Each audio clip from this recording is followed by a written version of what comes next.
मनुष्य जन्म का अमूल्य समय, जो तीनों लोगों की संपत्ति देकर भी एक क्षण खरीदा नहीं जा सकता, वो अमूल्य समय मनुष्य का केवल योगक्षेम की चिंता में ही नष्ट होता है। सबके सब लोग व्यवहार में पड़े हैं कि नहीं पड़े? किसान खेत में कि और थोड़ा खेत बढ़ा लो, और किसी का खेत ठेका पर ले लो, फिर ट्रैक्टर खरीद लो, फिर ठेला खरीद लो, ट्रक, फिर कुछ और कुछ कर लो, फिर कुछ ब्याज पर पैसा उठा दो, तरह तरह की बातें लोग सोचते हैं। तो केवल खाने कमाने की चिंता में मनुष्य अपने अमूल्य जीवन को दांव पर लगा देता है, उसको नष्ट कर देता है। पर जब समझ में बात आ गई तब भगवद आश्रित हो जाना, कर्तव्य बुद्धि से सहज कर्म करना, किंतु हाय हाय अपने मन में नहीं रखना, ये विश्वास रखना कि जब हम ठाकुर जी के जन हैं तो हमारे योग का और क्षेम का वहन ठाकुर जी करेंगे, और जब ठाकुर जी योगक्षेम का वहन करेंगे तो हमें इसमें अपने समय को नष्ट करने की आवश्यकता नहीं है। हम लोगों का कितना व्यवहार है, बोलो? इतना सा व्यवहार है हम लोगों का। सप्तद्वीपवती पृथ्वी के एक छत्र सम्राट भक्तराज परम भागवत अम्बरीश जी का कितना व्यवहार होगा, लेकिन भक्तराज अम्बरीश को संसार के व्यवहार के विचार का एक क्षण का समय नहीं था। आप लोग कहेंगे फिर उनका शासन कैसे चलता था? तो अनन्यास चिंतयन्तो माम ये जना पर्युपास्ते तेषाम नित्याभियुक्तानाम योगक्षेमं भाम्यम। भगवान ने अपने सुदर्शन चक्र को आज्ञा दे रखी थी, अम्बरीश जी के राजकाज की संपूर्ण व्यवस्था तुमको संभालनी। यह है भगवान का योगक्षेम भाग।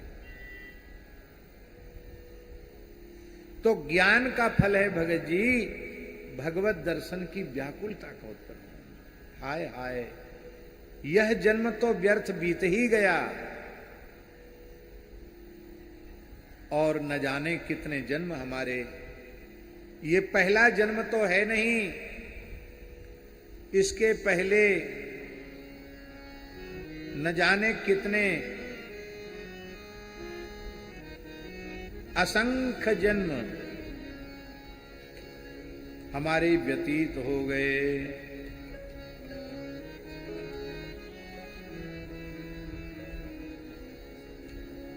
और व्यतीत ही नहीं हो गए,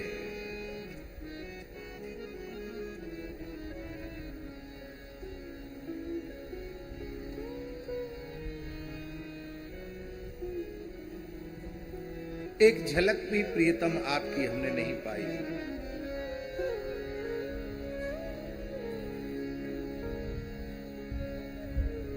हमारे जीवन की सारी उपलब्धियां व्यर्थ हो गई। उत्तम कुल में जन्म लेना, शास्त्रों का अध्ययन करना, सांसारिक वैभव प्राप्त करना, पद प्रतिष्ठा प्राप्त करना, संसार की दुर्लभ से दुर्लभ वस्तु मिली, पर यदि भगवान नहीं मिले तो तुम्हारी जीवन भर की उपलब्धियों का क्या अर्थ है?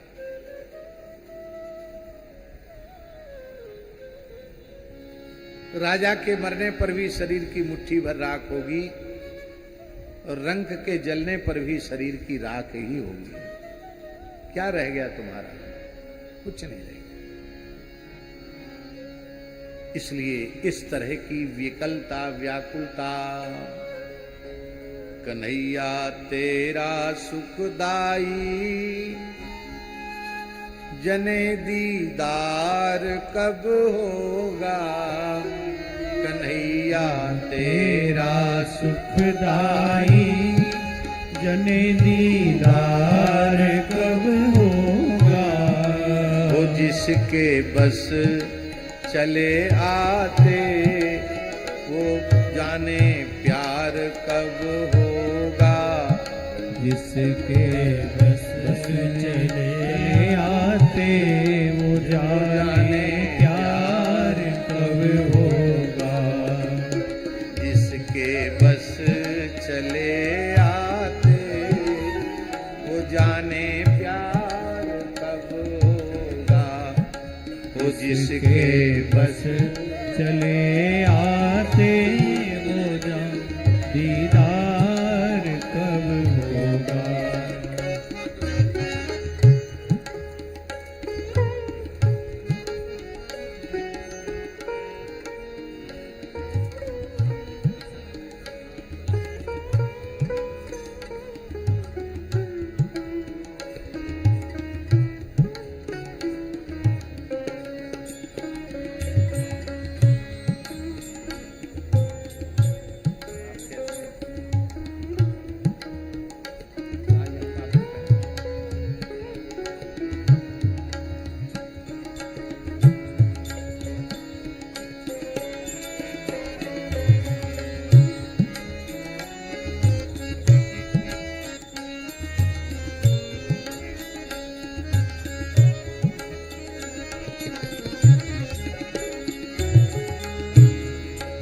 कन्हैया तेरा सुखदाई जने दीदार कब होगा। कन्हैया तेरा सुखदाई जने दीदार कब होगा। वो जिसके बस चले आते वो जाने प्यार कब होगा।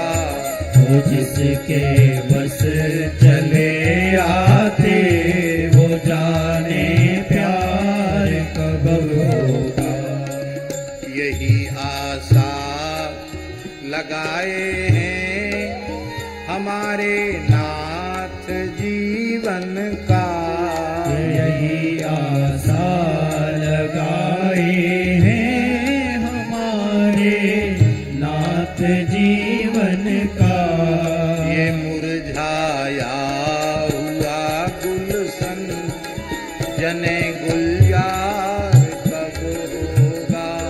ये मुरझाया हुआ गुलशन जने गुलजार कब होगा। कन्हैया तेरा सुखदाई जने दीदार कब होगा।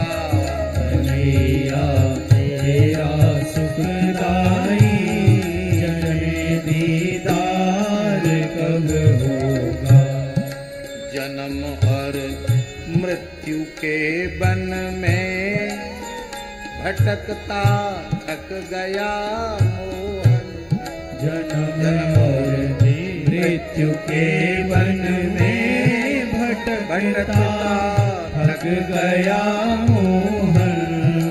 भला इस श्रम मिटाने को तेरा उपकार कब होगा। भला इस श्रम मिटाने का तेरा उपकार कब होगा। कन्हैया तेरा सुखदाई जने दीदार कब होगा। कन्हैया तेरा सुखदाई जने दीदार कब होगा। अनेकों जन्म भोगे हैं विषय तृष्णा नहीं जाती।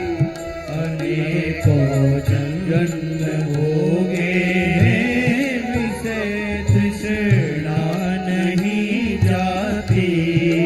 बड़ा यह रोग है भारी जने उपचार कब होगा। बड़ा यह रोग है भारी जने उपचार कब होगा। कन्हैया तेरा सुखदाई जने दीदार कब होगा। कन्हैया तेरा सुख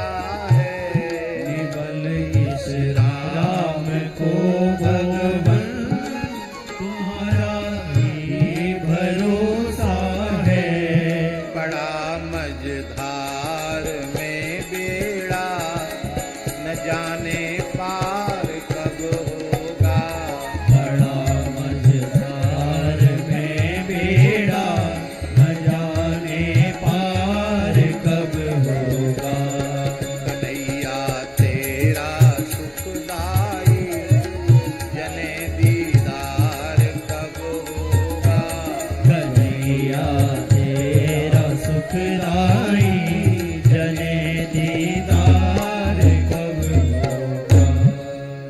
श्री नंद के लाला की की जय।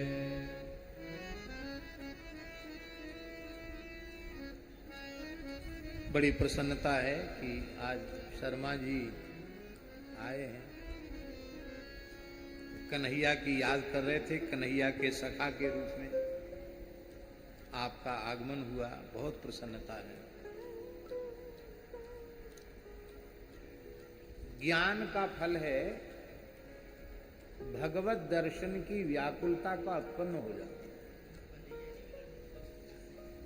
आपने जो धर्म ग्रंथ पढ़े हैं, गीता पढ़ी, रामायण पढ़ी, भागवत पढ़ी या सुनी, इसके श्रवण से यह पक्का विश्वास हो गया कि इस पूरे ब्रह्मांड की सर्वोच्च सत्ता का नाम परमात्मा है, ईश्वर है, भगवान है, राम जी है, श्री कृष्ण जी है, जो कहो सो है। और सर्वोच्च सत्ता वही है। उनके जैसा प्रभाव किसी का नहीं और उनके जैसा स्वभाव भी किसी का नहीं। उनके जितना रूपवान कोई नहीं, उनके जितना शीलवान कोई नहीं, उनके जितना गुणवान कोई नहीं। और इसी प्रकार के लोगों से तो हमारा प्रेम होता है। लेकिन कितने दुर्भाग्य की बात है, विनाशी शरीर संसार में हमारी अहंता ममता है। भगवान में जैसा प्रेम हमारे हृदय में होना चाहिए वैसा नहीं है। भगवत प्रेम की प्राप्ति के लिए चित्त का व्याकुल होना और फिर भगवत साक्षात्कार की व्याकुलता उत्पन्न होना। दरस बिन दुख न लागे ने, अखियां हरि दर्शन की प्यास। ये विरह की अग्नि में उस हृदय रूपी पात्र में स्थित ज्ञान रूपी दुग्ध को उबालना है। फिर समता के भाव में उसको थोड़ा ठंडा करना है, सिराना है। एकदम गर्म में जामन डाल दोगे तो दही नहीं जमेगा। जामन देने योग्य हो जाता तब जामन दिया जाता।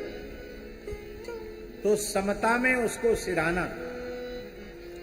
फिर जामन कौन देगा? जामन देगी गोपी। गोपी कौन है? ये रसिक संत सद्गुरुदेव, यही गोपी है। गोपी क्यों है? गोपी शब्द का अर्थ है गोभी पिबति कृष्ण रसम, जो अपनी इंद्रियों से विषय रस नहीं पीते हैं, श्री कृष्ण रस का पान करते हैं, युगल रस का पान करते हैं। उनका नाम, उनका रूप, उनकी लीला, इसी के रस में वे डूबे रहते हैं। इन रसिक जनों की शरण में, संत सद्गुरु की शरण में जब साधक जाकर के कहेगा कि बस अब तो आप ऐसी कृपा करो कि युगल प्रिया लाल को इन्हीं आंखों से, इसी शरीर से, इसी जन्म में मैं देख सकूं, तब वे जामन डाल देंगे तुम्हारे ज्ञान रूपी दुग्ध में। ये जामन क्या है? ये समर्थ आचार्य के द्वारा, सद्गुरु के द्वारा, महान प्रेमी अनुरागी रसिक संतों के द्वारा जो भगवान के नाम का उपदेश है, यही है जामन। ऐसा नहीं है कि एक सेर दूध को जमाने के लिए आधा सेर जामन की जरूरत पड़े। ऐसा होता है क्या? 5-10 सेर जमाने के लिए भी इतना सा जामन पर्याप्त है। यह भी एक बड़ी कला है।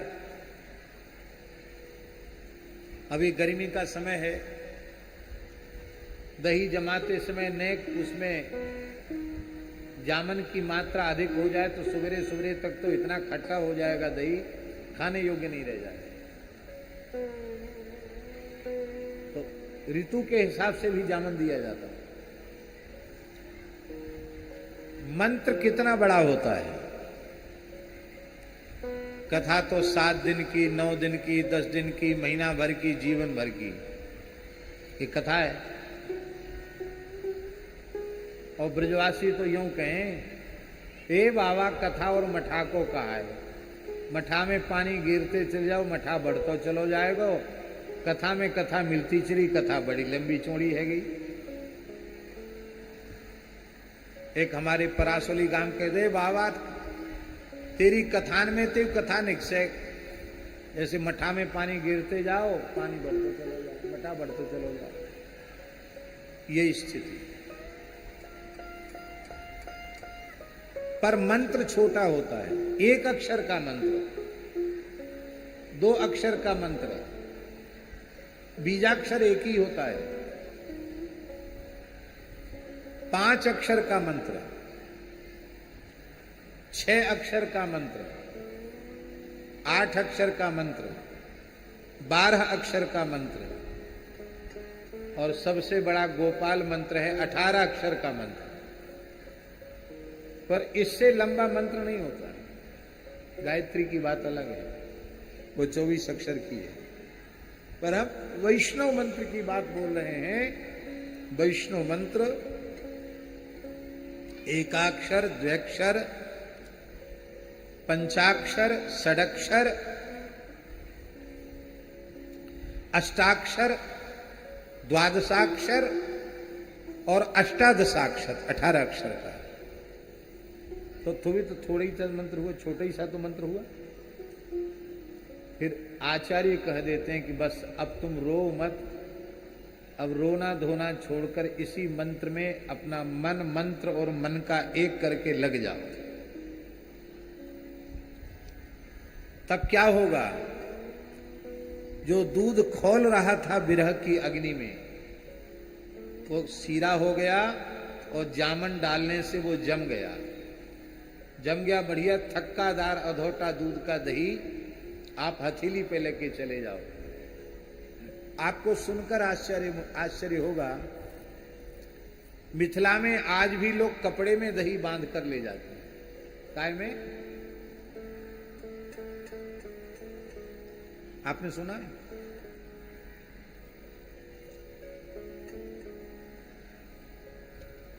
मिट्टी के पात्र में दूध ओटता रहता है, कंडा की मध्यम आंच में ओटते ओटते इतनी मोटी मलाई पड़ जाती है, अधोटा दूध। फिर उसको जमाते हैं महाराज, एक बूंद पानी नहीं, ऐसा जम जाता है, कपड़े में बांध कर दही ले जाओ जहां ले जाना चाहो। दही पालो तो उंगलियों की चिकनाहट न छूटे, ऐसा जम जाना, ज्ञान का जम जाना दही। अब दही जम गया, तब विचारों की मथानी डाल करके उसमें प्रेम का जल छोड़ करके और उसका मंथन करना। अहो दधि मथत घोष की रानी, गोपी दधि मंथन कर रही है। दही मथना, जब मंथन करेगा, इसी मंथन का नाम है निधिध्यासन। श्रवण के बाद मनन, मनन के बाद निधिध्यासन। जब मंथन करेगा साधक, तो योग, ध्यान, कर्म, धर्म, ये सब छाछ के रूप में नीचे रह जाएंगे और विशुद्ध भगवत प्रेम रूपी माखन ऊपर ऊपर आ जाएगा। और ऐसा माखन जब साधक के हृदय रूपी पात्र में ऊपर तक आ जाता है, तो नंद महल वारे को बुलानो नाए परे। फिर इनको नाम माखन चोर है, और ये माखन चोरी करने सहज आते हैं। तो ये माखन चोरी लीला कोई सामान्य लीला नहीं है, बड़ी रहस्यपूर्ण लीला है। जानते हैं किन किन ऋषियों के यहां ये लीलाएं हुई?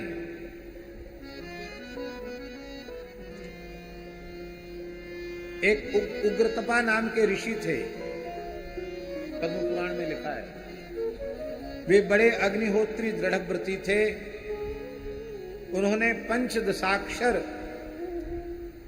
कृष्ण मंत्र का जप किया, नव किशोर रासोन्मत्त श्री कृष्ण का ध्यान किया और ये साधना उनकी 100 कल्पों तक चलती रही।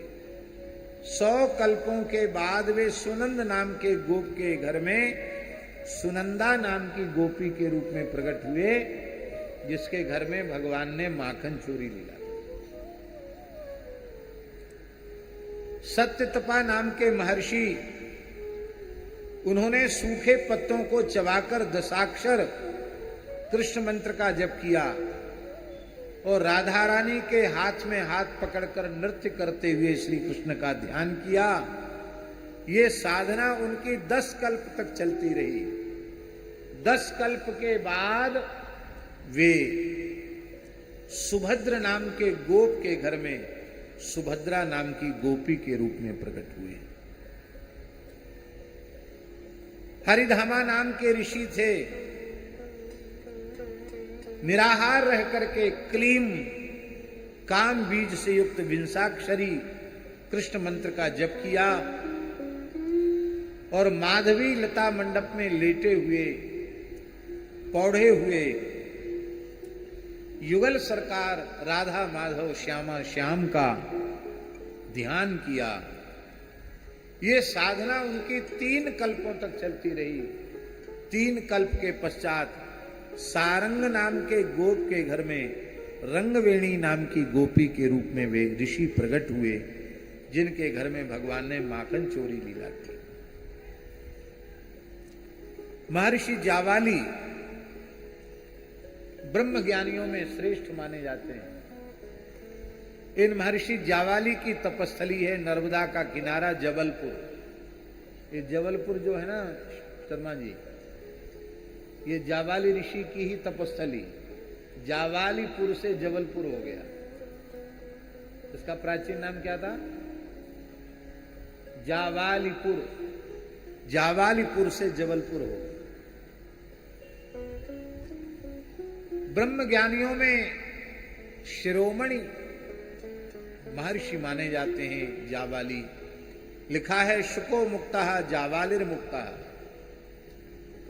सुखदेव जी को मुक्त कहा, श्रुति भगवती ने जावाली को मुक्त कहा। वो जावाली ऋषि सोचते थे अपने मन में कि ब्रह्म ज्ञान प्राप्त कर लेना, तत्व ज्ञान प्राप्त कर लेना जीवन की सर्वोच्च उपलब्धि यही है।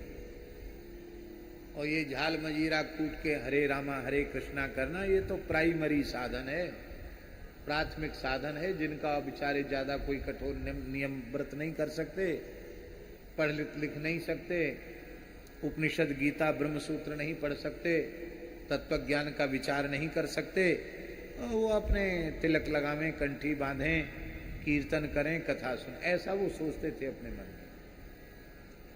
एक दिन की बात है, वे महर्षि विचरण करते करते मेरु पर्वत की उपत्यका में पहुंचे तो उन्होंने क्या देखा कि एक विशाल बावड़ी है, बड़ा सुंदर बगीचा है, वहां एक बड़ी सुंदर सुभद्र वेदिका बनी हुई है, उस पर एक तपस्विनी बैठकर कठोर तप कर रही है। तपस्विनी परम सुंदर है, उसके संपूर्ण श्रीअंग से एक दिव्य कांति चिटक रही है और उसकी अंग कांति से सारा वन उद्भासित हो रहा है, चमक रहा सारा वन, इतना प्रकाश उस देवी के शरीर से निकल रहा है। वो कृष्ण मृगचर्म धारण किए हुए है, बलकल वस्त्र धारण किए हुए है, उसके घुंघराले केश विशाल जटाओं के रूप में परिणत हो गए हैं। ऐसा लगता है मानो पूरे ब्रह्मांड के ब्रह्मर्षियों की तपस्या ही मूर्तिमती होकर आ गई हो। जावाली ऋषि को बड़ा आश्चर्य हुआ। जावाली ने पूछा कि भगवती देवी आप अपना परिचय दें, आप कोई सामान्य स्त्री तो है नहीं, आप कोई दिव्य शक्ति है, मैंने तो आपका प्रथम दर्शन किया है, आपका परिचय क्या है? वो देवी बोली ब्रह्म विद्या मतुला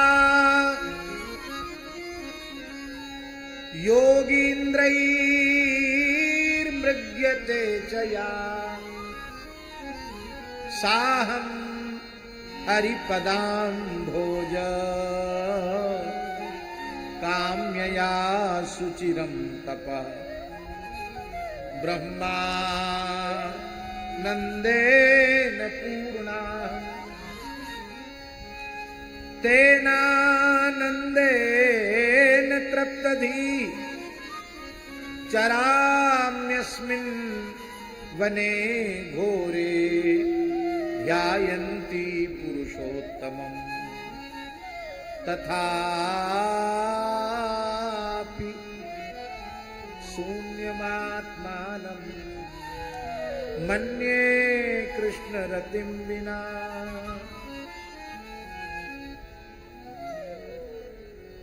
उस देवी ने कहा मैं ब्रह्म विद्या हूं। जिस ब्रह्म विद्या को प्राप्त करके जावाली सोच रहे थे यही सर्वोच्च अवस्था है, वो ब्रह्म विद्या बोली मैं ब्रह्म विद्या हूं। जिसको बड़े बड़े योगींद्र महामुनीन्द्र कई कई जन्म लेकर प्राप्त करने के लिए कठोर तप आदि साधन करते रहते हैं, वो मैं ब्रह्म विद्या हूं। तो आपकी कृपा की तो एक कणिका किसी को प्राप्त हो जाती है, वो जीवन मुक्त हो जाता है। फिर आपको किस वस्तु की आवश्यकता पड़ेगी जो आप इतनी कठोर तपस्या कर रही हैं? ब्रह्म विद्या बोली कि श्री कृष्ण चरण कमलों में प्रीति प्राप्त करने के लिए मैं तपस्या करूं, कृष्ण के चरण कमलों में मेरा प्रेम हो जाए। देखो जावाले, मैं ब्रह्मानंद से पूर्ण हूं, उसी आनंद में डूबी हुई हूं, मुझे किसी वस्तु की आवश्यकता नहीं है। लेकिन इस घोर वन में लीला पुरुषोत्तम श्री कृष्णचंद्र का ध्यान करती हूं मैं, क्योंकि मुझे पता है वे नित्य गोलोक बिहारी पूर्ण पुरुषोत्तम लीला पुरुषोत्तम श्री कृष्ण नंदालय में लाला बन के आने वाले और प्रेम दान करेंगे। तो मैं इसलिए तपस्या कर रही हूं कि मैं भी ब्रज की गोपी बन जाऊं, जो ब्रज में जन्म लेने से, ब्रज की मिट्टी में जन्म लेने से मुझे कृष्ण प्रेम सहज मिल जाएगा।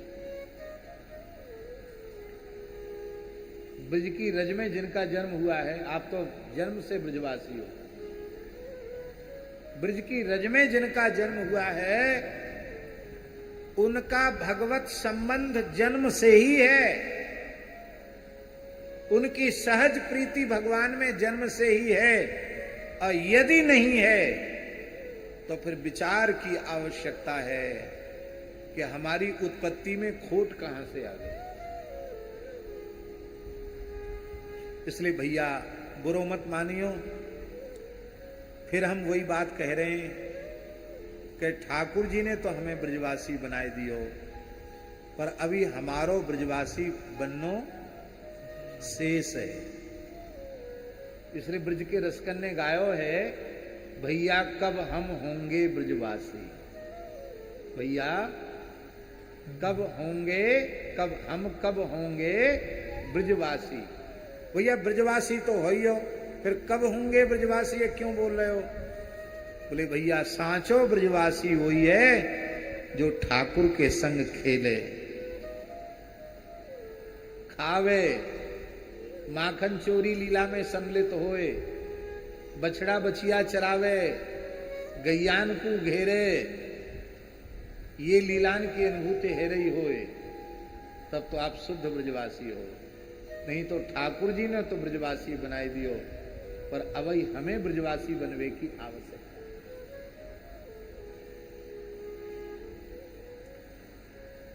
वो कह रही मैं ब्रजवासिन गोपी बनना चाहती हूं। तथापि शून्यमात्मानं मन्ये कृष्ण रतिम बिना, कृष्ण रति के बिना हे जाबाली ऋषि में अपने को सूना अनुभव करती। जाबाली ऋषि जो सोच रहे थे कि ये भगवान से प्रेम करना, भक्ति करना, भगवान के लिए रोना, ये प्राथमिक अवस्था है, ये उच्चावस्था नहीं है। उच्चावस्था तो ब्रह्म ज्ञान की है।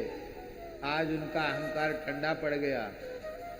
बोले अब हमको भी गोपी बनाने का मार्ग बताओ, हम भी गोपी बनना चाहते हैं। तब ब्रह्म विद्या ने उनको कृष्ण मंत्र का उपदेश किया और एक पैर से खड़े होकर के जाबाली ऋषि ने 9 कल्प पर्यंत तपस्या की। तब प्रचंड नाम के गोप के घर में चित्रगंधा नाम की गोपी के रूप में महर्षि जाबाली आए। आप लोग कहेंगे कि ये पद्म पुराण और कई पुराणों से आप क्यों सुना रहे हैं? कथा तो आपकी बहुत पीछे चल रही है, इतनी विस्तार आप क्यों कर रहे हैं? हम इसलिए कह रहे हैं कि ये माखन चोरी लीला सामान्य लीला नहीं है, बच्चों का खेल नहीं है। जिन गोपियों के घर में ये लीला भई है वे सब अमलात्मा, बिमलात्मा, योगींद्र, महामुनिंद्र, आत्माराम, आत्मकाम, परम निष्काम जीवन मुक्त ऋषि हैं, जो ब्रज में आए के गोपी बने हैं और उनके घरन में आए के ठाकुर जी ने उनके प्रेम का आदर देने के लिए माखन चोरी की। गोपी जब धार काटती है तब कृष्ण का चिंतन करती है। हमारे यहाँ दूध को कन्हैया पीवोगे कि नहीं? नहीं आए तब छान करके औटाती है, मिश्री मिलाती है, तब फिर ध्यान करती है अब श्याम सुंदर आ जाएं। फिर नहीं आए तो जामन डालते समय दही जींबे आ जाएं। फिर नहीं आए तो दही मत कर माखन निकालते समय आज मेरी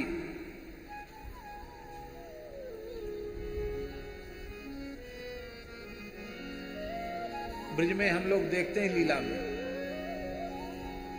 आज मेरी कुटिया में आओ नंदलाल, चले आओ गोपाल, दर्शन की प्यासी गुजरिया श्याम। आज मेरे अंगना में आओ गोपाल, चले आओ नंदलाल, दर्शन की प्यासी गुजरिया श्याम।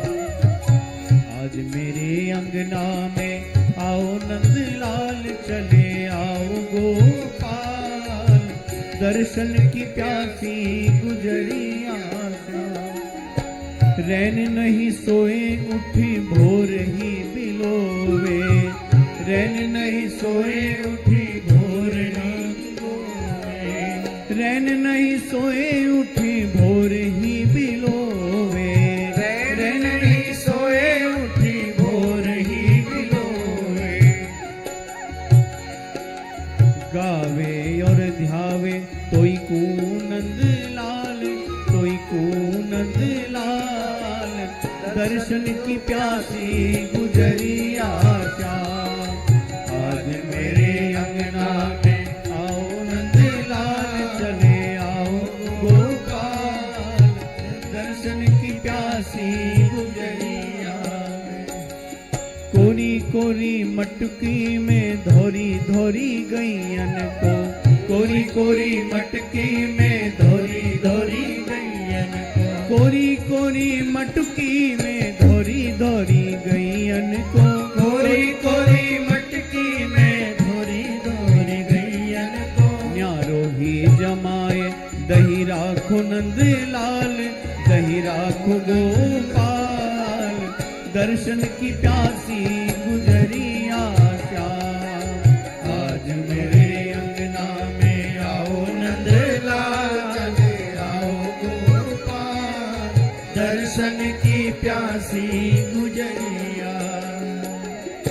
खाओ ब्रज रानी को माखन नित्य प्रति, आओ ब्रज रानी को माखन नित्य प्रति। यशोदा जी का माखन तो रोज खाते हैं, आज इस गरीबनी ग्वालिन का माखन भोग लगाने के आओ ब्रज रानी को माखन नित्य प्रति, आओ ब्रज रानी को माखन नित्य प्रति। प्रेम ते गरीबनी को खाओ नंद लाल, चले आओ गोपाल, दर्शन की प्यासी गुजरिया क्या।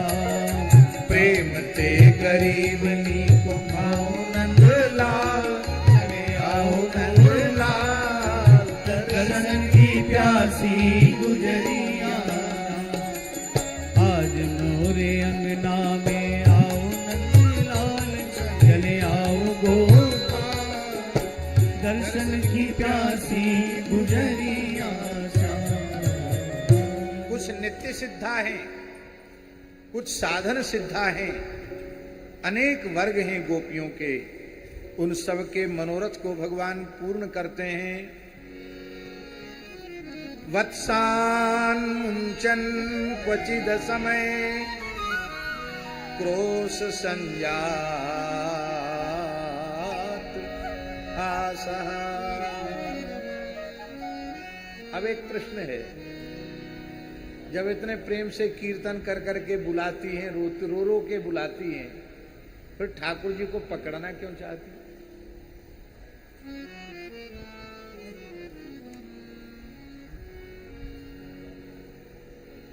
इसका बड़ा सुंदर उत्तर सूरदास जी ने दिया। सूरदास जी कहते, माखन खात अचानक पावो, भुज धरी उरही छिपावो। जेठ भर लाऊं ठाकुर जी की, मन में यह विचार करत हरि, ब्रज घर घर सब जाऊं।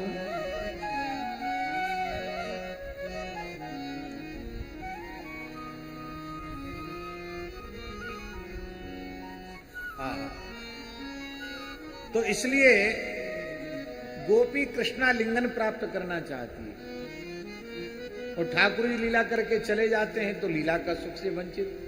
तो देर तक ठाकुर जी के साथ लीला सुख का आस्वादन हो, एक बार फिर शिकायत करने नहीं जाती यशोदा जी के आनंद महल में। शिकायत तो बहाना है, वो लाला का मुखचंद्र देखने जाती हैं, उनकी मधुर माखन चोरी लीला का कीर्तन करने के लिए जाती हैं और ये भाव भंगिमा देखने जाती हैं कि अपने लाला की लीलानुकूल सुन के मैया को मुखारविंद कैसे होए हो, मैया की कैसी भाव भंगिमा होगी वह को देख भी जाती है।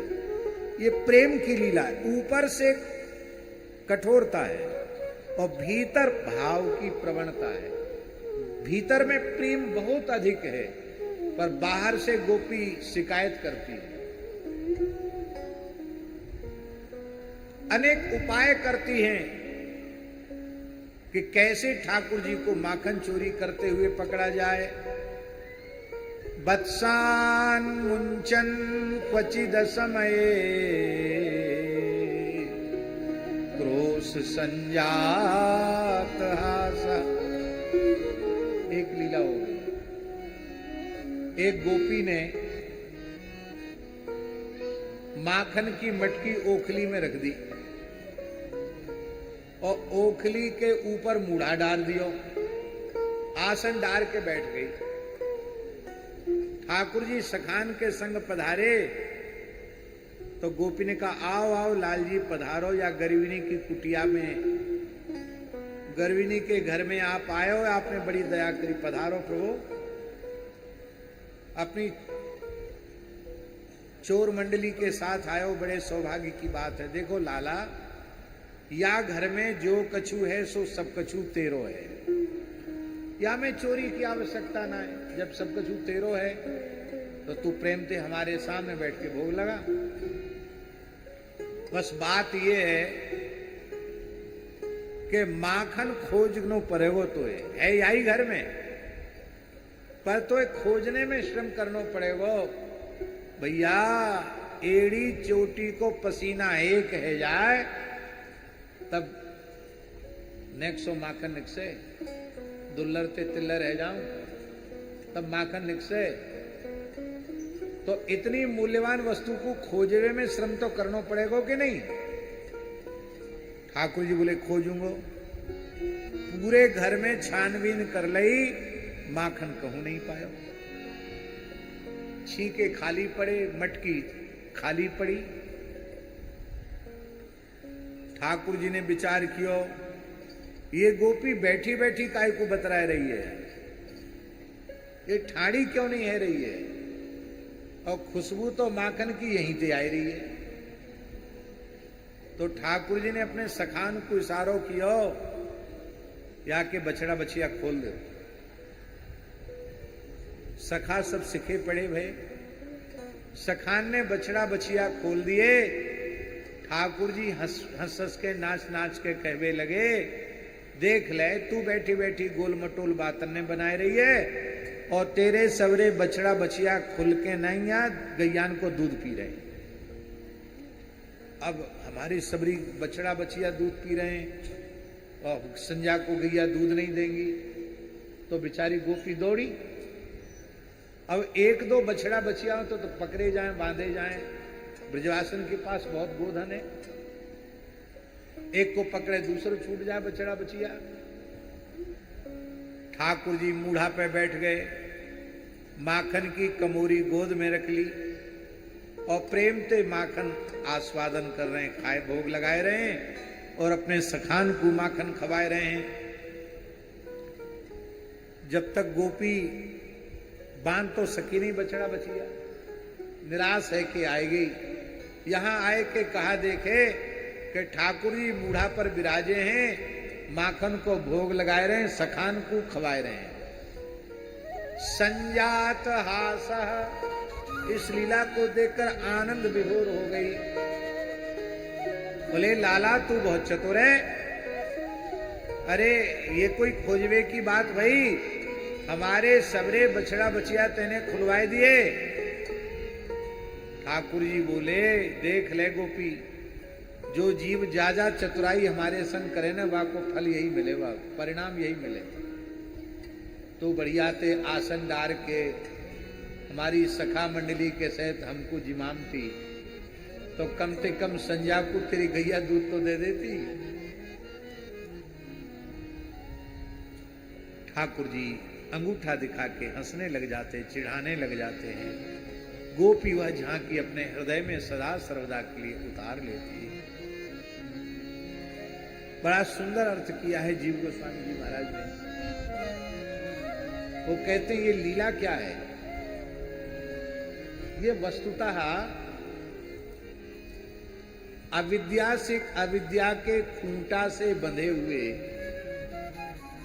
जीव रूपी बछड़ा को कर्म बंधन से जब ठाकुर जी मुक्त करना चाहते हैं तो ऐसी लीला करते। ये बछड़े कौन है? बछड़े जीव हैं। खूंटा अविद्या का है, कर्म की रस्सी है, पर जब ठाकुर जी चाहते हैं तो अभी जीव के मुक्त होने का समय नहीं आया, पर ठाकुर जी कृपा करते हैं तो उसी क्षण जीव को संसार चक्र से छुटकारा दे देते।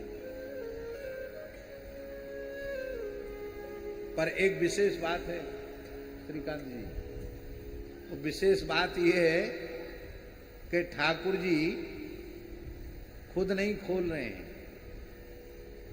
अपने सखाओं से खुलवा रहे हैं। इसका मतलब है जीवों का कर्म बंधन भगवान काटते तो हैं, खोलते तो हैं, पर खुद नहीं खोलते हैं। अपने आत्मस्वरूप संतों के माध्यम से जीवों के कर्म बंधन को काट देते। खुद नहीं खोले, सखाओं से खुलवाया। ये सखा सब संत हैं। हमने एक दिना कही कि ब्रजवासी को संत बनने की आवश्यकता नहीं है, ब्रजवासी जन्म से ही संत है। ये ब्रजवासियों का अहंकार पुष्ट करने के लिए हम नहीं बोल रहे हैं। सहज भगवान में जिनकी प्रीति है वो सब संत है।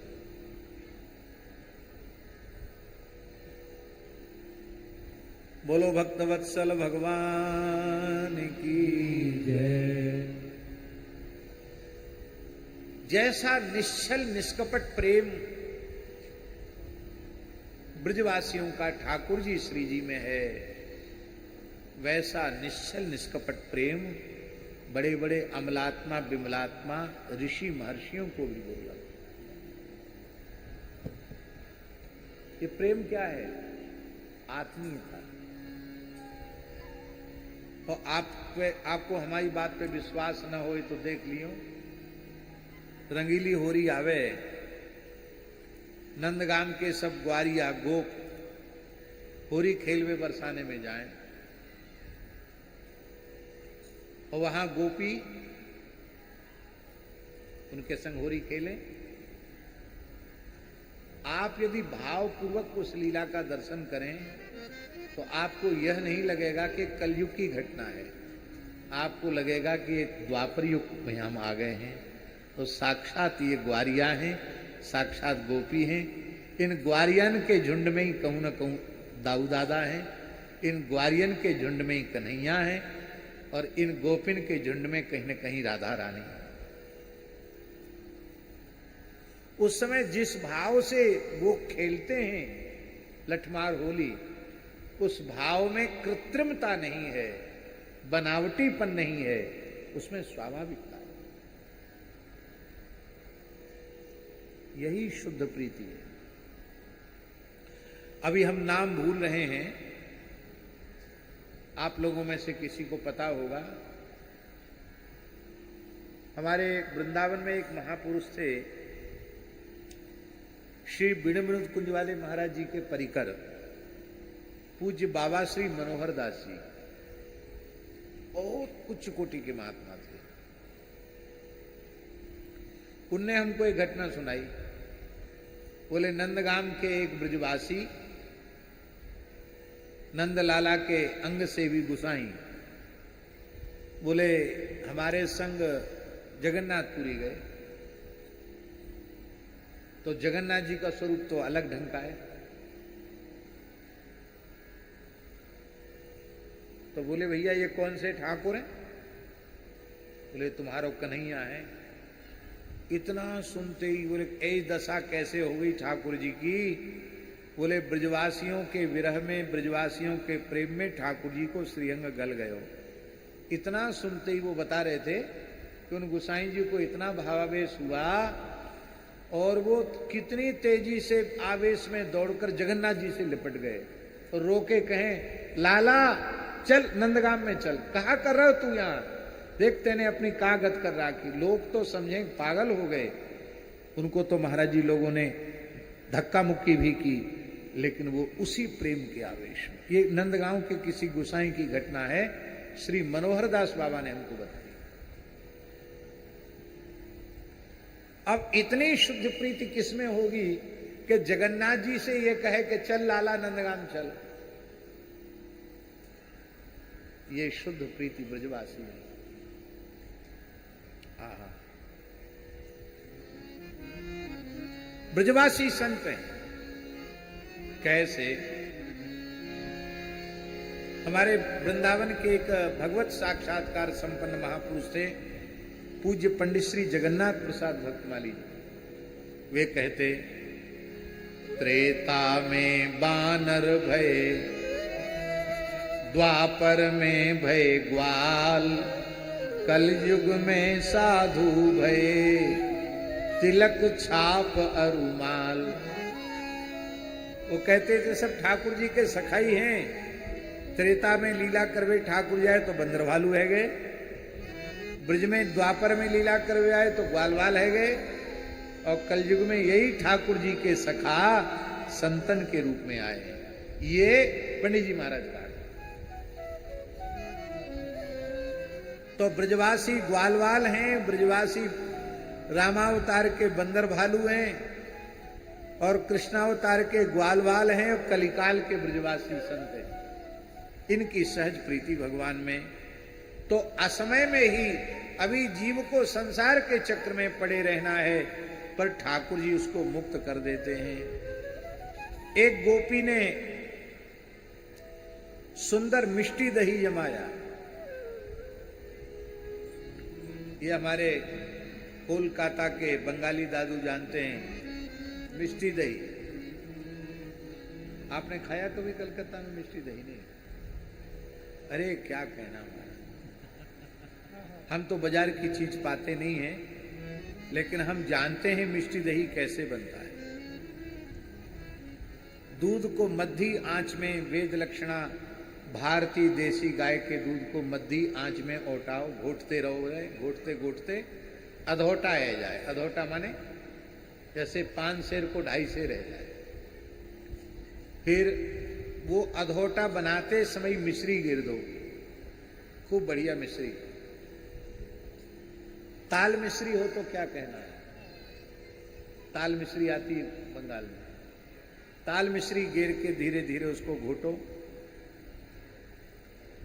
ने कहा केसर भी डाल सकते हो, इलायची का पीस करके इलायची भी छोड़ सकते हो। और फिर जब वो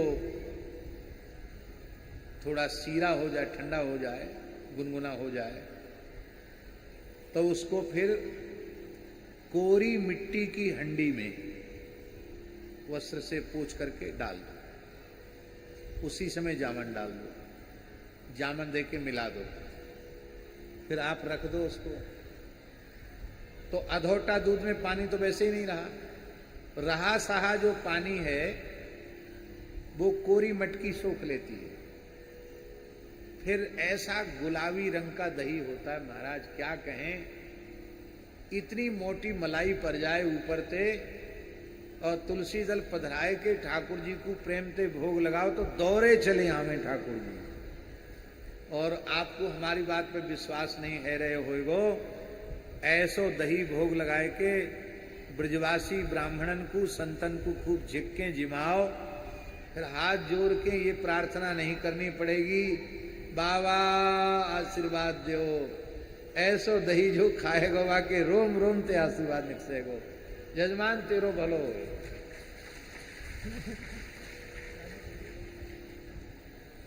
ऐसी सुंदर मिष्टी दही गोपी ने मीठा दही जमाया और आवाहन किया कि ठाकुर जी हमने आपके लिए मिष्टी दही जमाया है, मीठा दही जमाया है, आप कृपा करके पधारो। ठाकुर जी गोपी के घर पधारे। अंधेरे घर में, अब तो नए ढंग के मकान बनने लगे। पहले तो हमें खूब स्मरण है 1984 में हमने 84 कोस की परिक्रमा पैदल करी। तो अब ये बहुत पुरानी बात तो नहीं 1984 की, पर 1984 का हमें स्मरण है। ब्रिज में गांव प्रायः कच्चे मकान थे, गांव में मोटी मोटी मिट्टी की दीवार, छप्पर, और अब बढ़िया बढ़िया मकान बनने लगे गामन में। नहीं तो गामन में मकान कहाँ थे, ना बिजली थी है। हाँ, वो हर साल मरम्मत करनी पड़ती मिट्टी के घरन की।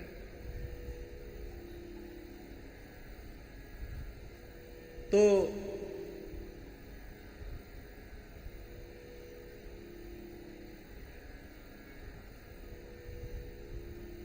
एक अंधेरा घर होता है, अंधेरा घर, मोटी दीवार को कच्चो घर, उसमें ठंडक रहती है। उस अंधेरे घर में दूध दही रखा जाता है। अब यहां क्या कहते हैं उस घर को, संस्कृत भाषा में उसे अंतर्गृह कहते हैं। क्या कहते हैं, अंतर्गृह। कहीं कहीं उसको मड़ा बोलते हैं, मड़ा। तो उस घर में, अंधेरे घर में बालकृष्ण प्रभु प्रविष्ट हुए, और वहां उजेले की जरूरत नहीं है। उनकी श्री अंग की कांति से ही अंधेरा घर जगमगा गया। फिर मणियों के आभूषण मैया ने धारण कराए हैं। श्रीअंग से प्रस्फुटित है कि मणियन की किरणें बिखर रही हैं, और अपने ही श्रीअंग के मणिन के प्रकाश में ठाकुर जी ने खोज ली नहीं कि माखन की मिष्टी दही कहाँ रखे हो भयो है। तो ठाकुर जी एक पीढ़ा पे तो बैठ गए, और मिष्टी दही के भांड को खोल के ऊपर की 2-3 सूत मोटी मोटी जो दही की मलाई है, उस मलाई को भोग लगाए हुए लगे। तब तक गोपी ने आए के ठाकुर जी की कलाई पकड़ ली। स्तेयम स्वादवत्यथ दधिपया कल्पितैस्तेय योगैः। जब गोपी ने ठाकुर जी की कलाई पकड़ी तो ठाकुर जी बोले, मैया मेरो हाथ काहे को पकड़ रही है? बोरे बन गए। गोपी बोली, मैं तेरी मैया नहीं हूं, मैं यशोदा ना हूं, मैं ब्रज गोपी हूं। ठाकुर जी बोले, अरे भैया मैं तो भूल है गई, मैं तो अपने घर के धोखे चले आयो और मैंने तो तू अपनी मैया ही मानी। यह सुनते गोपी का हृदय भर आया। ठाकुर जी ने आज इस घर को अपना घर कह दिया। लाला ये घर तो तेरो ही है, पर तू यह अंधेरे में छिपके कहा कर रहे हो? ठाकुर जी बोले, देख गोपी, तैने बहुत उत्तम मिष्टी दही जमायो है और ये मिठाई की गंध पाए के चेंटी आए गई, तो मैंने सोची तू बड़ी बूढ़ी है और तो अच्छी तरह दिखे को ना है, तो मैं चेंटी बीनवे के काजे यहां बैठ गए हो। गोपी ने कही, चेंटी बीनवे में अंगुरीन के अग्रभाग में दही लगनो चाहिए, तेरे सवरे दही में हाथ सन रहे हैं, तो क्या तू बेहतर हाथ डाल के चैंटाने बीन रहे हो? ठाकुर जी बोले, री गोपी तू तो बहुत ऐसा लगे बकालात पढ़ के आई हो। अरे ये जो मैया ने पद्मराग मणि के कड़ूला पहराए ना, ये सूर्य की किरणन सो तपके उष्ण है गए, गर्म है गए, कलाई में जलन परवे लग गई। काऊ अच्छे गुणी वैद्य ने बताई, दही की तासीर ठंडी होए। सो इन कड़ूलान ने ठंडो कर रहे हो, यही सो हाथन में दूध लग गयो, दही लग गयो।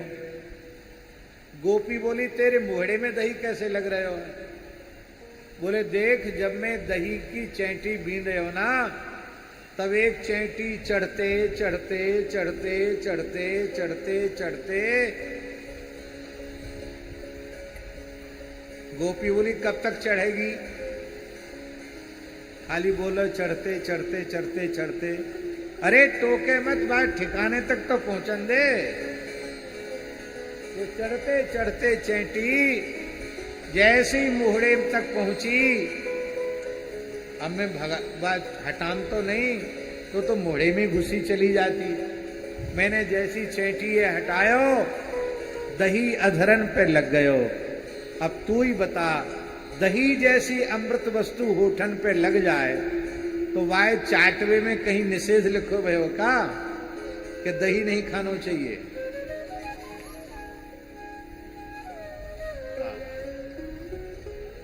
दही बहुत उत्तम चीज है, बहुत ध्यान से सुने।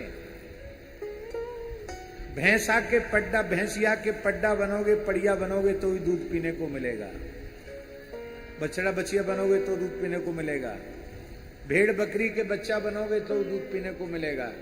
गदही के बच्चा बनोगे तो भी दूध पीने को मिलेगा। सुअरिया के बच्चा बनोगे तो भी दूध पीने को मिलेगा। पर दही तो हम लोगों को ही खाने को मिलता है। इन सबको दूध पीने को मिलता, दही खाने को नहीं मिलता है। दही तो मनुष्य को ही उपलब्ध होता है, इसलिए दूध से उत्कृष्ट दही है। अब हम लोगों का दूध दही का खाना बंद हो गया। गोपालन से भारत के लोग विमुख होते चले जा रहे हैं। आधुनिकता का प्रभाव बहुत अधिक बढ़ता चला जा रहा है। मैं पुनः आप लोगों से प्रार्थना करूं, गव्य पदार्थों का भोजन घर घर में शुरू हो जाए, गो आधारित कृषि हो जाए और पौष्टिक गव्य पदार्थ का आहार हमको घर में मिलने लग जाए, तो हम बीमार ही नहीं पड़ेंगे। हमारी शक्ति अलग होगी। आज अन्न का बीज भी, शर्मा जी, शक्तिहीन हो रहा है। और देश में आपने सुना होगा कई जगह ये दुष्परिणाम आ गए। रासायनिक खादों के अत्यधिक प्रयोग के कारण और कीटनाशकों के अत्यधिक प्रयोग के कारण जो अन्न हम खा रहे हैं वो जहरीला हो गया। हमको सब्जी में परवल बहुत अच्छा लगता है, परवल।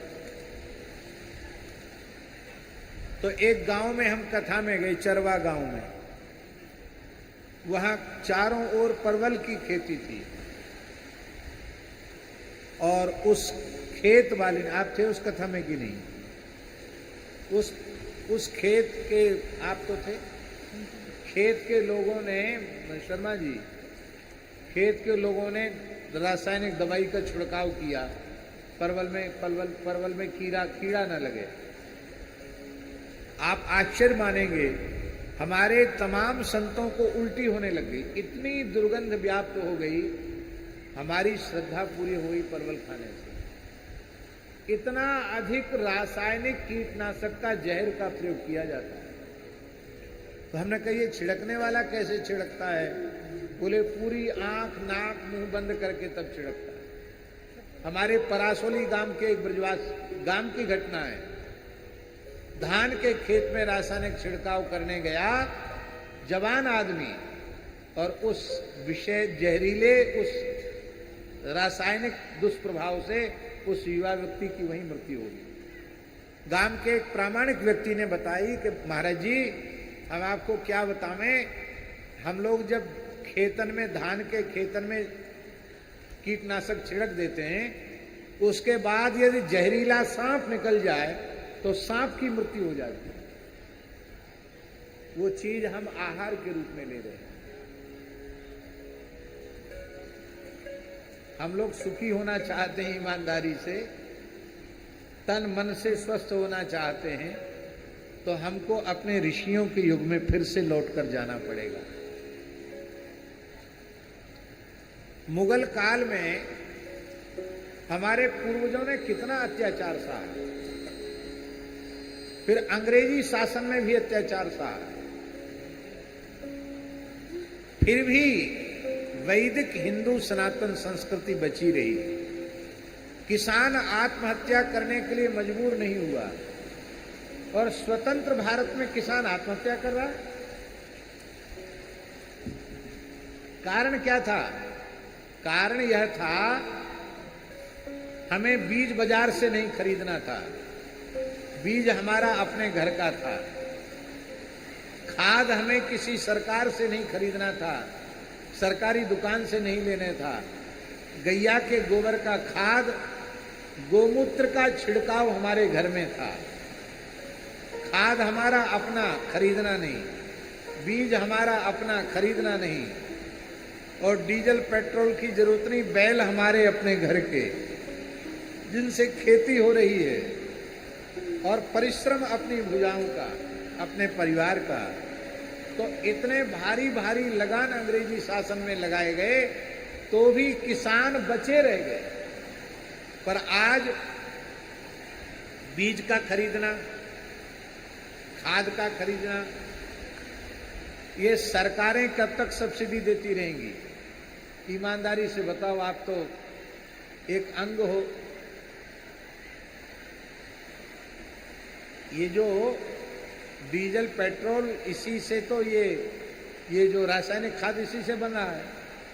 ये कब तक आप धरती से निकालते रहोगे?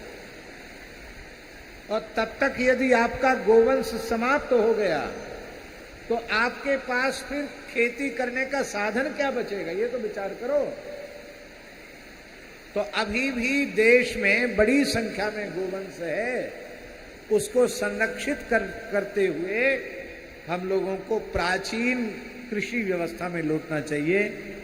भगत जी, हम इतना आग्रह जरूर करते हैं कि पूरी खेती में संभव न हो सके तो अपने घर के खाने के लिए जो साग सब्जी पैदा करें या अन्न पैदा करें, वो बिना रासायनिक खाद के हो, शुद्ध भारतीय देसी गाय के गोबर के खाद से हो। अभी हमारे जड़खोर गोधाम के आसपास के गांव के लोग धीरे धीरे गोबर का महत्व समझ रहे हैं। और यद्यपि हमारे वृंदावन के हिसाब से तो बहुत सस्ता है। यहाँ तो जड़खोर गोधाम में ऊपर तक भरी हुई ट्रॉली 800 रुपया, और भरवा के हमारी गौशाला जेसीबी से भरवा रही है वो, केवल इसलिए कि ब्रजवासी गो आधारित कृषि के लिए उत्साहित है, और उसका दिव्य परिणाम लोगों में आ रहा है। जिनके खेत ऊसर बंजर हो रहे थे, वो भी खेत में अन्न पैदा हो रहा है।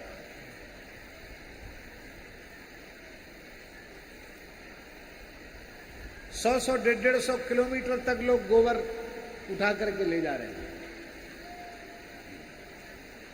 लेकिन गाय न होगी तो गोबर कहां से आएगा?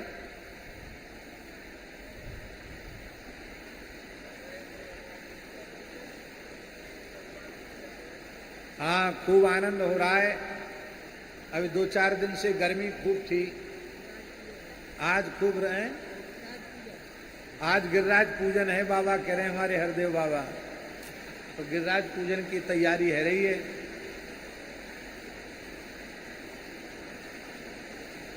तो आप लोग ध्यान से सुने, आवाज तो बहुत हो रही है पानी बरसने की, लेकिन आप लोग ध्यान से सुने। ठाकुर जी ने कहा कि दही जैसी अमृत वस्तु मुख पे लग जाए तो वाकू चाटवे में दोष तो नहीं है,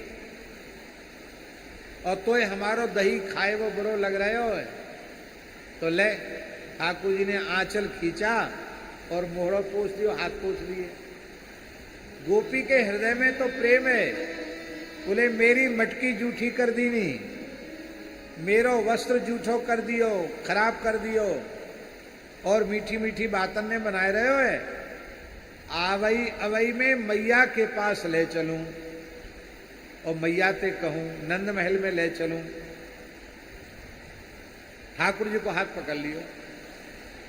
ठाकुर जी बोले, देख गोपी, तेरे पाम छीऊं, तेरी दंडोत करूं, तू अपने घर को सबरो काम धंधो हम पे करवाए ले, पर मैया के सामने हमारी शिकायत मत कर, मैया सो हमारी शिकायत मत कर। गोपी बोली, आज तो मैं ले जाऊंगी। ठाकुर जी बोले, मैं सत्य संकल्प हूं, मैं यदि संकल्प कर लूं ना तो तू 10 जन्म ले ले तो ना ले जा सके। गोपी बोले, देखे तेरी रही बात के मेरी रही। ठाकुर जी ने कहा, देख कौन की रहे बात। हाथ पकड़ के गोपी श्री कृष्ण को ले चली, और उसी समय ठाकुर जी ने कहा कि देख गोपी, तेरे जो ससुर हैं, जेठ हैं, बड़े बूढ़े हैं गांव के, वो अथाई में बैठे हुए हैं, और तू सिंघनी की चाल चली जा रही है। नेक लाज शर्म ना है। अरे अपने बड़ेन की नेक तो लाज कर, संकोच कर, नेक घूंघट लंबो कर ले। उसने उसको लगा कि ठीक तो कह रहे हैं, अच्छी बात माननी चाहिए। तो गोपी ने अपना घूंघट लंबो कर लियो, और जब लंबो घूंघट कर लियो तो ठाकुर जी ने लीला परिवर्तन करी। ठाकुर जी बोले, देख गोपी, तेरे हाथ गैयान की सेवा करते करते, खेत खलिहान को काम करते करते करकस रह गए हैं, और हमारी कलाई बड़ी नरम है, या में पीड़ा है रही है, तो ऐसो कर या कलाइए छोड़ के या कलाइए पकड़ ले। तो उस गोपी के ही बालक को, इस गोपी का भी नाम पुराण में लिखा है, इस गोपी का नाम था पद्म पुराण के अनुसार प्रभावती। क्या नाम था? तो प्रभावती गोपी के ही पुत्र को ठाकुर जी ने बुला लिया इशारे से। अब वो ठाकुर जी का समवयस्क ही था, समान अवस्था का ही था। वो पीछे पीछे चलवे लग गए। ठाकुर जी ने कही, ले या हाथ छोड़ के या हाथ पकड़ ले। तो अपना हाथ तो छुड़ा लिया, उस प्रभावती गोपी के बालक के हाथ को ही उसके हाथ में पकड़ा दिया, और स्वयं ठाकुर जी वहां से भाग के नंद महल में प्रविष्ट रह गए और सैन कुंज में जाके पौड़ गए। सोनो नहीं, शयन नहीं करनी, नाटक करना सोए को।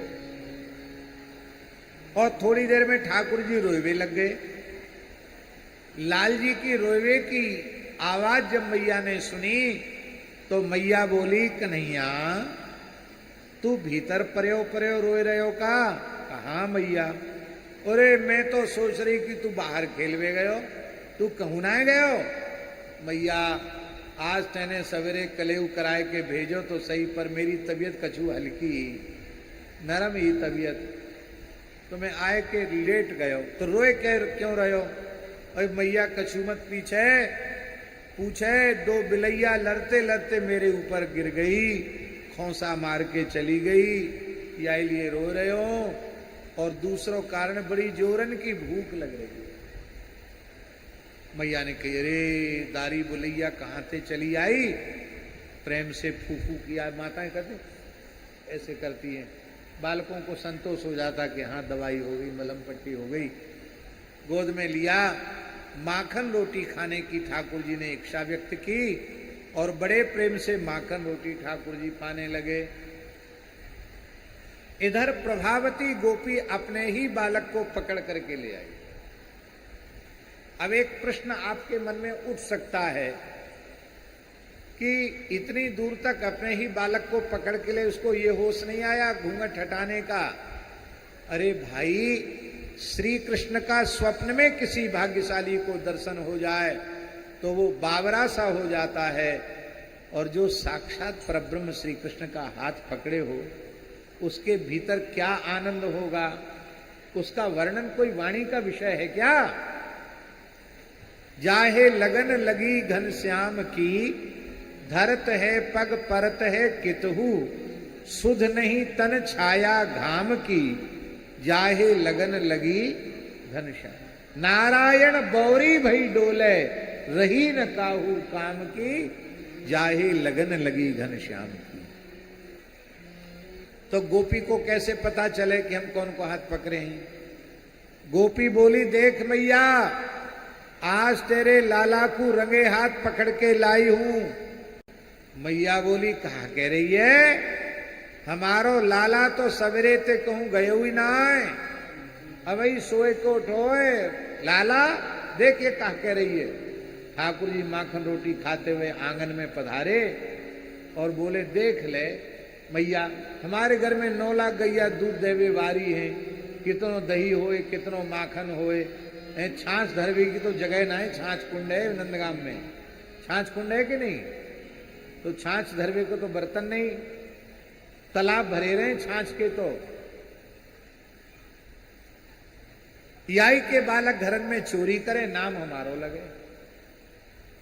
अब गोपी को आश्चर्य हुआ कि श्री कृष्ण तो सामने खड़े हैं, मैं हाथ किसका पकड़ो? अब होश आया तो अपना घूंघट हटा के देखा तो अपना ही बालक। तो गोपी को बड़ी गुस्सा आई। गोपी ने एक थप्पड़ जमाई अपने बालक के मोहड़े पे। क्यों जमाई थप्पड़? इसलिए जमाई कि गोपी का कृष्ण प्रेम इतना अद्भुत है कि गोपी अपने और श्री कृष्ण के बीच में किसी को सहन नहीं करती। और यदि सच्चा प्रेम है तो बीच में कोई सहन होता भी नहीं। प्रेम गली अति सांकरी, यामे द्वय ना समान, दो नहीं होते। पति पुत्र किसी को सहन नहीं करती। गोपी तो बेचारी लज्जित होके लौट के जायवे लगी और ठाकुर जी माखन रोटी खाए वो छोड़ के गोपी के पीछे लग गए और अंगूठा दिखा दिखा के नाच नाच के चिढ़ा चिढ़ा के कहवे लगे, देख ले बड़ी वीरांगना बन रही कि मैं पकड़ के दिखाऊंगी, कान खोल के सुन ले, अब हम फिर तेरे घर में चोरी करवे आवेंगे। और अब की बार तेने मैया को पकड़ के दिखावे की कोशिश करी ना, तो अब की बार तो तेरे लाला को हाथ तेरे हाथ में गहायो, और अब की बार तो तेरे खसम को हाथ तेरे हाथ में दे दूंगो, तब तेरी बढ़िया ते हंसी होएगी। छोटे से बाल कृष्ण हैं, उनकी मीठी मीठी बात सुनकर के गोपी आनंद विभोर हो जाती है। दधि पया पाया दूध की चोरी। लोग केवल माखन की चोरी करते, लेकिन भागवत में दही, दूध और माखन तीनों की चोरी। एक गोपी बोली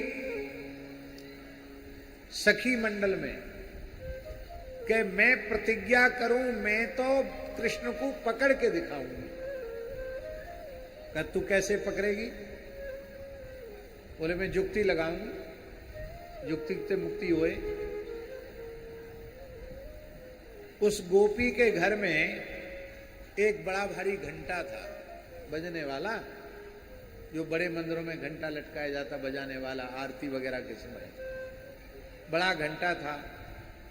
उस घंटे में उसने छींका बांध दिया और छींके में अधोटा दूध की मिश्री मिलाई भई, अधोटा दूध की मटकी रख दी, बड़ा माठ रख दिया कि ठाकुर जी इसको हिलाएंगे, छींका हिलाएंगे तो घंटा बजेगा, और घंटा बजेगा तो मैं आ जाऊंगी। और सखियों को कह दिया तुम्हारे कान में घंटा क्या, तुम सब आ जाइयो, हम मिलजुल के पकड़ेंगे।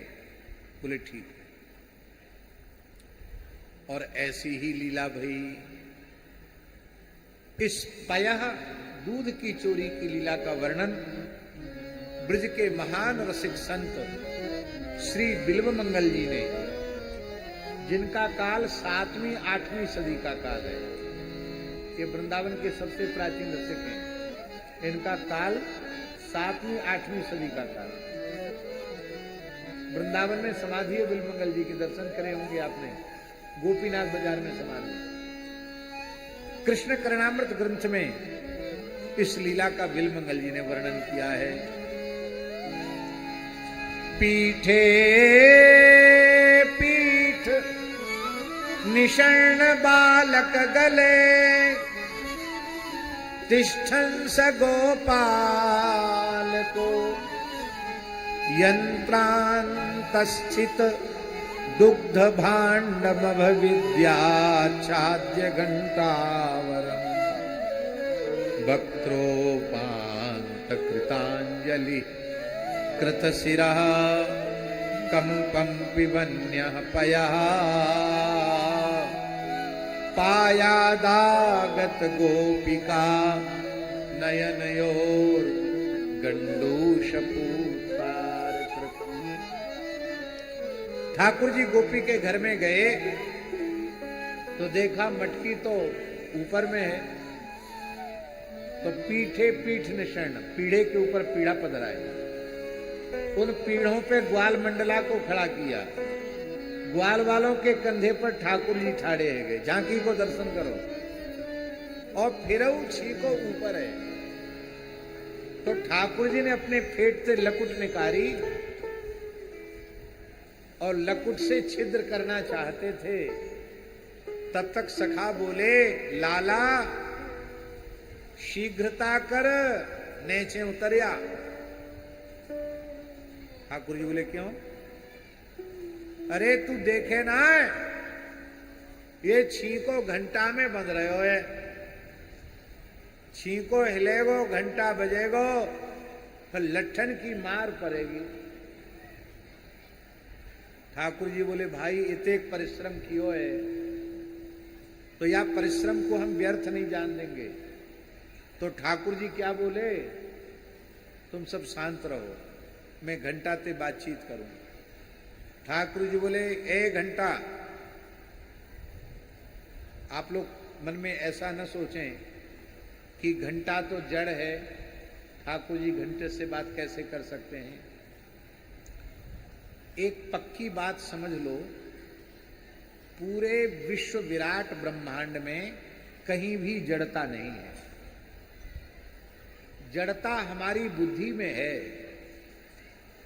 संपूर्ण ब्रह्मांड में वह चैतन्य घन परमात्मा ओतप्रोत है। भगवान की चैतन्य शक्ति सर्वत्र समान रूप से समाहित है। इस कपड़े में धागे के अलावा क्या है? ऐसे इस पूरी विराट प्रकृति में परमात्मा के अलावा कुछ नहीं।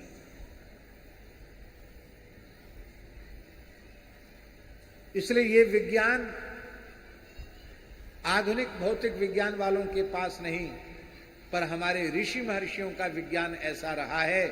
वृक्षों से बातचीत करना, पत्थरों से बातचीत करना, नदियों से बातचीत करना, इनको तो लोग जड़ मानते ही नहीं, पर हमारे संतों ने जड़ पदार्थों से भी बातचीत की।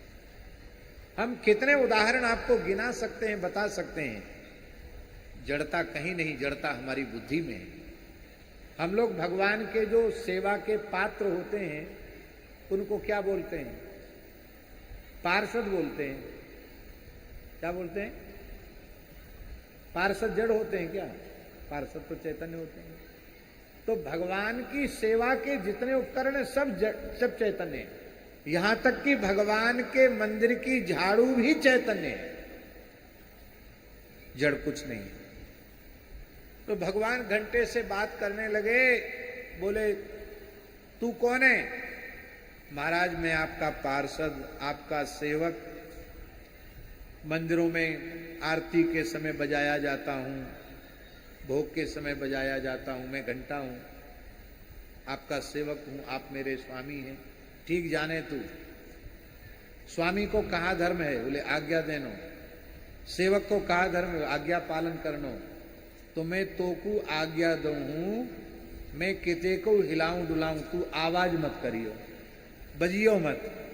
घंटा बोलो बिल्कुल ना बजूंगो, आप मने कर रहे हो तो काहे को बजूंगो। धीरे धीरे घंटा से बातचीत कर ली। अब ठाकुर जी ने जब लकुट से छेद किया और दूध का झरना झरने लग गया और छींका हलती, घंटा तो हिल रहा है पर आवाज नहीं हो रही है। अब दूध ऊपर से झर रहा है। ध्यान करो झांकी का। कंपम पिबन्य पया वक्त्रोपांत कृतांजलि। भगवान अपने ऐसे अंजलि बांधे हुए हैं और छींका हिल रहा है, तो कभी दूध की धारा कृष्ण की अंजलि में गिरती है, तो कभी दूध की धारा उनके मस्तक पर गिरती है। तो दो लीला एक साथ हो रही है, दुग्धाभिषेक और दुग्धपान। और ठाकुर जी के श्रीअंग से जो दूध झर रहा है उसको चुल्लू भर भर के पी रहे सखा। इस झांकी को देख करके घंटा भाव विह्वल हो गया। घंटा ने सोचा, मंदिरों में जब भगवान की मूर्तियों को भोग लगाते हैं, अभिषेक करते हैं, आरती करते हैं, तो घंटा बजाया जाता है। वो साक्षात परब्रह्म परमात्मा की दुग्धाभिषेक और दुग्धपान दोनों लीलाएं एक साथ है रही हैं, और या अवसर पे मैं नहीं बजो तो मेरे तो जन्म ही व्यर्थ है। तो पुरानी बात घंटा भावुकता में भूल गयो और पूरे जोर से बजवे लग गयो। ढन ढन ढन ढन ढन ढन। घंटा बड़ी जोर से बजो तो पाया दागत गोपी का, आवाज होती गोपी आई। सखा बोले कन्हैया हम पहले मना करे न, पहले तो घंटा बजोना है, अब जोर से बज रहे हो। भगवान बोले चिंता मत करो, हम जो करें हमारी नकल करें।